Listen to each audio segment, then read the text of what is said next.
So, what's up guys? So, talakayin natin ngayon itong si Earl Cleven Montilla. Kung bakit hindi na siya sumasama sa ONGPAM. May mga dahilan kung bakit hindi na nga ito sumasama sa ONGPAM.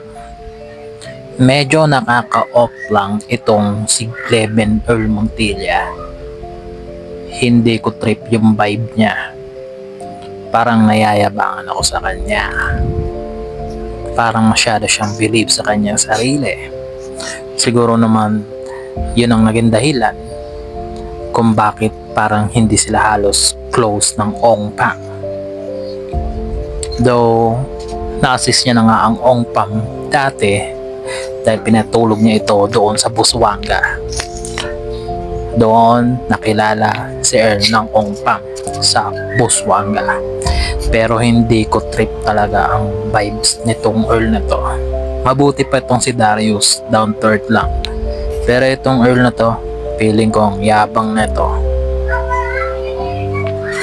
Nung nakaraan nagbablog to, gumagala to, pumunta ng Puerto Princesa. Pero sila Gioong ay nasa Coron at nagkita sila doon ni Darius. Pero itong Earl na to, pumunta din to ng El Nido.